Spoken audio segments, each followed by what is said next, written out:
Greetings, dear learners. This is Annie Kidwai. Thank you very much for joining in today. As I received inquiries, I am updating the English language playlist with another wonderful topic to consider reading in depth, which is rhyming scheme. Often teachers in the classroom, I have noticed while teaching poetry in schools specifically, they do not emphasizing explaining rhyming scheme. Now, rhyming scheme is the core element of poetry. And if you do not explain what is rhyming scheme and how a student should evaluate rhyming scheme in the stanzas, the lecture of poetry I would say is incomplete. So I'm uploading this presentation specifically to emphasize on the element of poetry that is rhyming scheme, to study in depth and focus how one can understand rhyming scheme and how one can implement even building stanzas for poetry with rhyming scheme. So the question starts here, what is rhyming scheme, right? If I talk about what is rhyming scheme, I will explain it that it is a pattern of end sounds and lines of poetry, and they usually described with letters so they can show which line rhyme with another. For example, I'm sure students who are already reading poetry and literature, they must be aware that there is a rhyme scheme. For example, AB, right? So the first and third lines rhyme with each other in this case, and the second and the fourth rhyme with each other. So this is how the scheme may go. They also emphasize a theme or emotion in the poem, right? And they create a rhythm structure, so they influence how there is a flow and feel of the poetry itself. So if I talk about here some common patterns,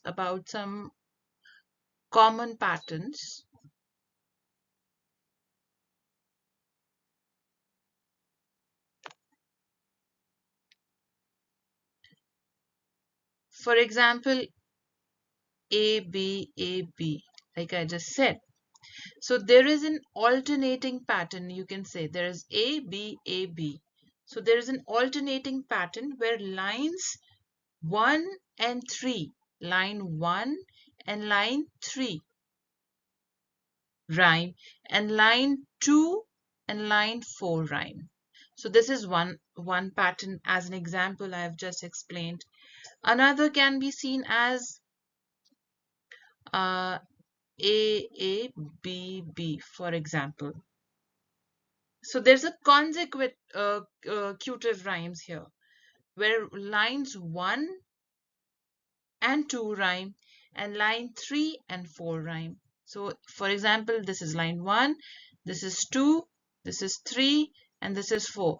So 1 and 2 are rhyming together and 3 and 4 are rhyming together. So this is another pattern. So I have explained you that how it's denoted with the letters and how the sounds rhyme with each other in a particular poetry. Another can be understood here as uh, A, B, A, right? Again, so 1 and line 4 rhymes and 2 and 3 rhymes. So this is another pattern. So that's how we understand what is a rhyming pattern. So this is the explanation how the pattern of rhyming scheme works.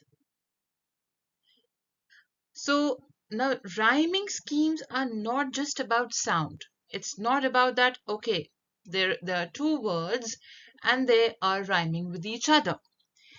But they do play a very important role emphasizing on themes and emotions. They create a flow and unity in the emotions or what a poet would like to express. Now, you may wonder that how there is theme and emotion expressed through rhyming pattern or rhyming scheme. For example, there's a sonnet by William Shakespeare and sonnet 18, and the pattern is A, B, A, B. It talks about nature of beauty. I'm giving an example here to make you understand how the theme and emotion works, right? So the consistent rhyming pattern mirrors the poem's theme of eternal beauty. So when there's a consistent pattern here like A, B, A, B, so there is a flow and feel of the theme about what the poet is writing. This helps to identify and analyzing the pattern, and I can say thematic intentions.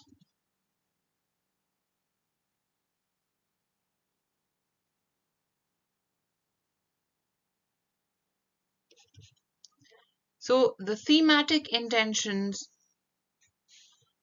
are core for poetry, which the rhyming scheme brings.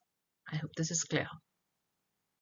So when we are analyzing the rhyming scheme, some of the key elements, there are many key elements though, but I've highlighted the major four key elements that must be kept in view when you're analyzing the rhyming scheme. So elements of rhyming scheme in poetry play a major role, and they can help building both reading and writing of the poetry effectively. So if, for example, if you're reading a poetry, a poem, and you understand the rhyming scheme, you can read that effectively with the flow and with the emotion and theme of that poetry itself. Now, the first element here is end rhymes. So end rhymes occur when the final words of two or more lines have matching sounds. So for example, let's say in the rhyme scheme, let's say A, B, A, B, right?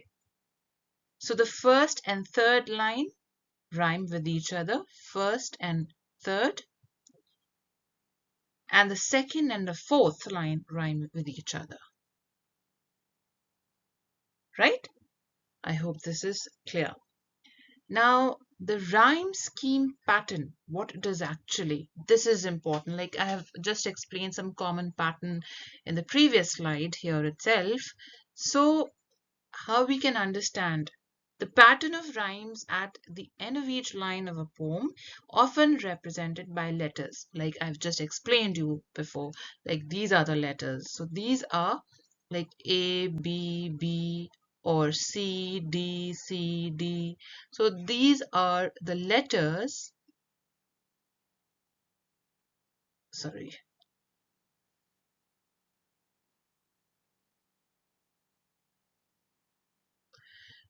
that express about the rhyming scheme pattern.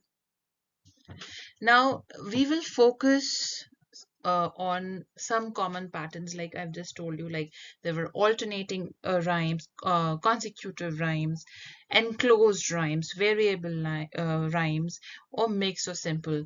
Like this one, A, B, A, B. This is alternating, right?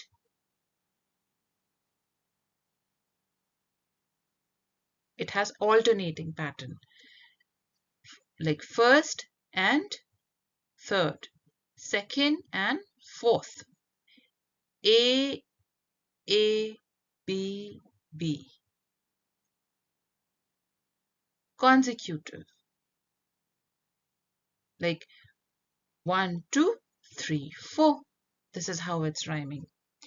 A, B, B, A, right?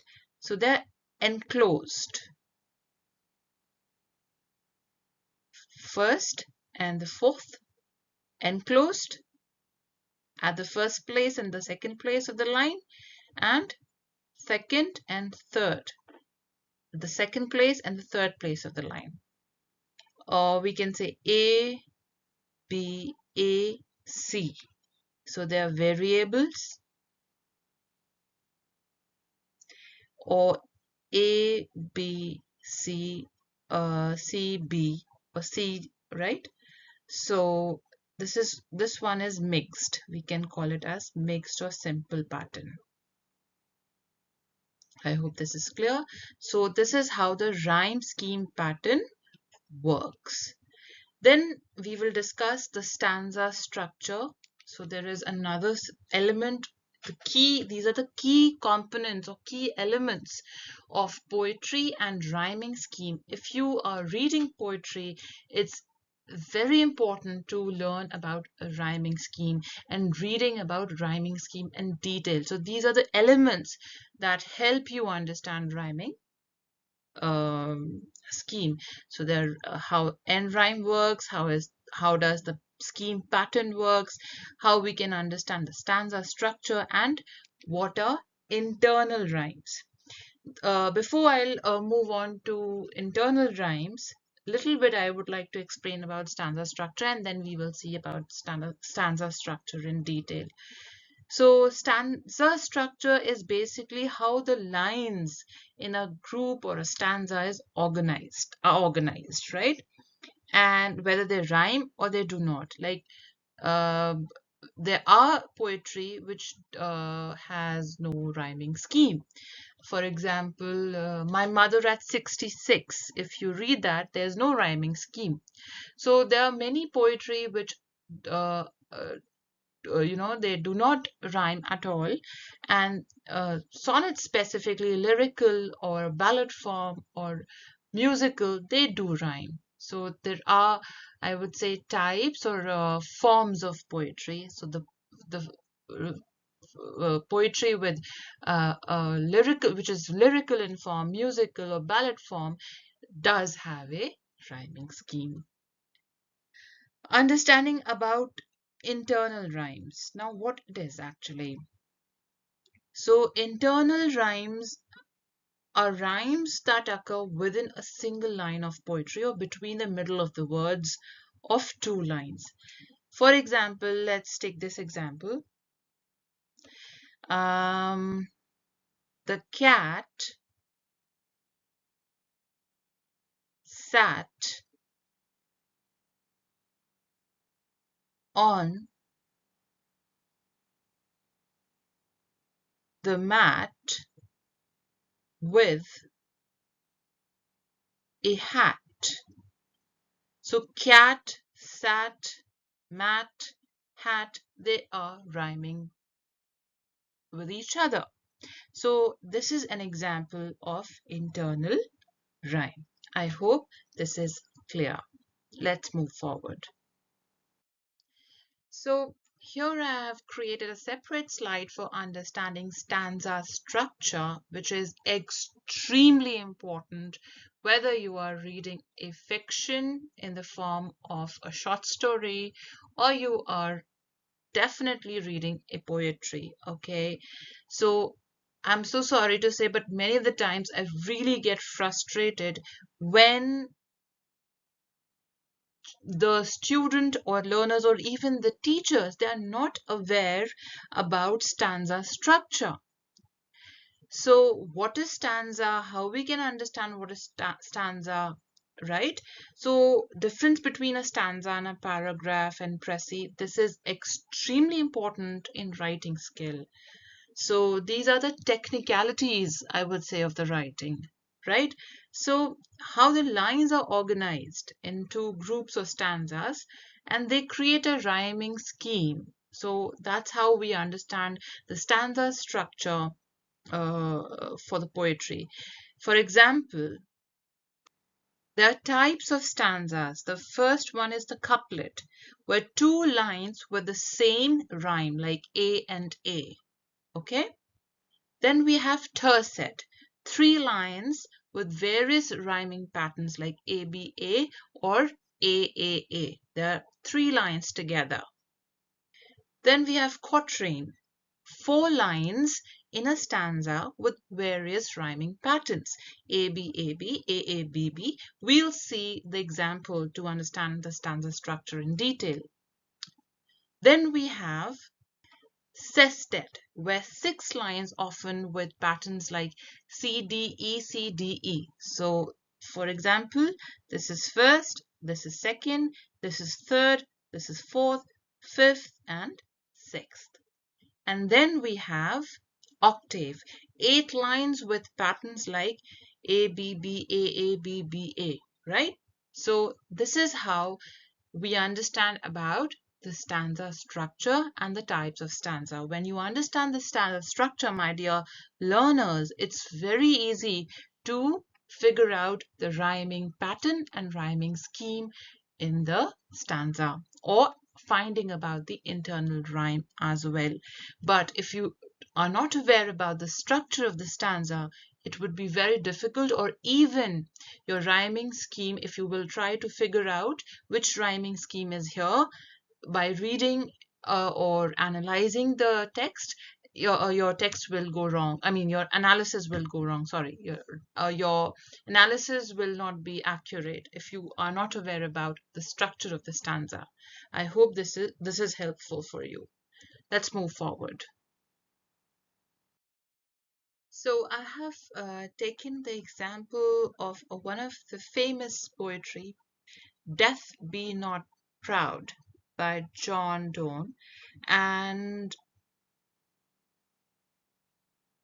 this poetry follows Petrarchan sonnet form with an octave first 8 lines and a sestet final 6 lines.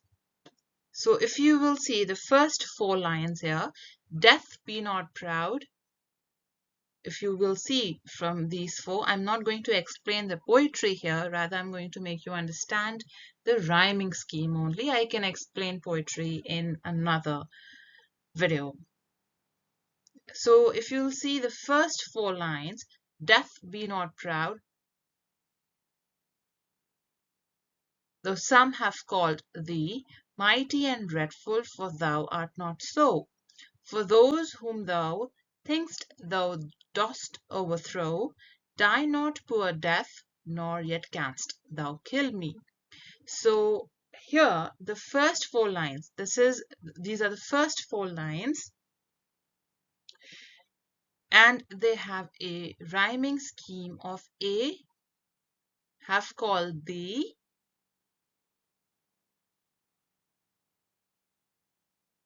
die not, poor Death, nor yet canst thou kill me.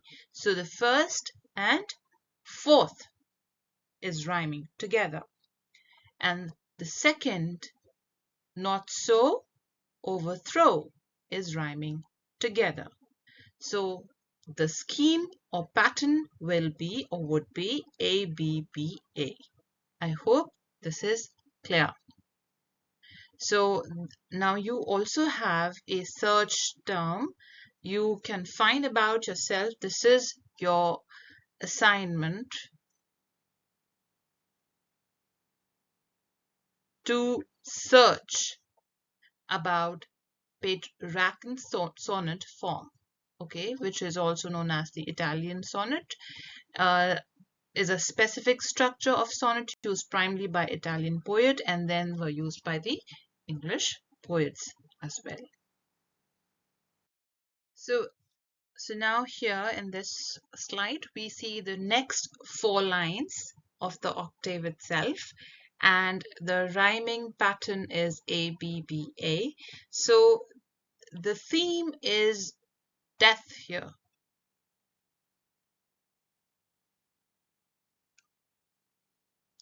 The poet is talking about death, and the rhyming pattern in the first 4 lines and the second 4 lines, they are talking about an argument.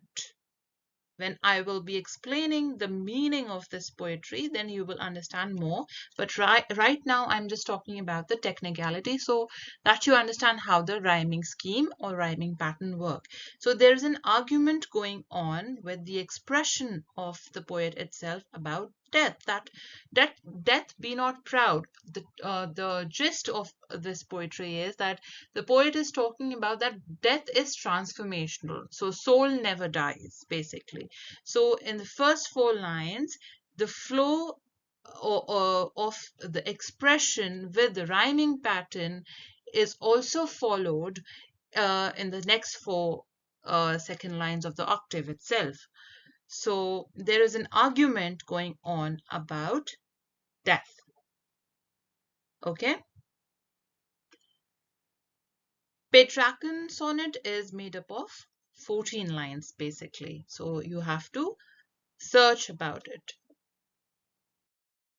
So now we are at the sestet of the poetry itself.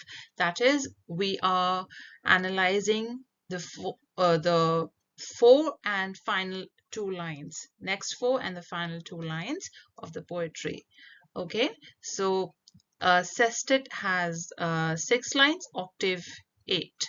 So this is how it is divided. Some information I've already given you here. More you have to search by yourself. So here, men and then, they are rhyming with each other. Dwell, well, they're rhyming. So this is how the pattern is: C, D, D, C.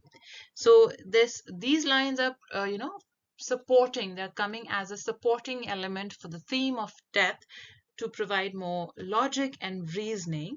And the final lines here in the next slide: one short sleep past, we wake eternally, and death shall be no more. Death, thou shalt die. So they are providing a conclusive statement, and that's how they are rhyming with each other. So what was the significance of the rhyming scheme in this particular example I have just taken? It reinforces theme. That means it emphasizing over the theme of the poetry. So when we have a consistent pattern in the octave, it establishes a firm argument against the power of death. And the shift in the sestet to a new rhyme pattern, C, D, D, C, reflects a deeper analysis and culmination of the argument. The final, these two, which we are reading right now over the slide, EE delivers a powerful conclusion emphasizing the ultimate defeat of death, a transformational, or that soul never dies. Okay, so when we will read line to line the meaning of the word and what the writer or the poet is trying to say in this poetry, then you're able to connect it more. But here I'm just talking about the technicality. So if we talk about the A, B, B, A scheme,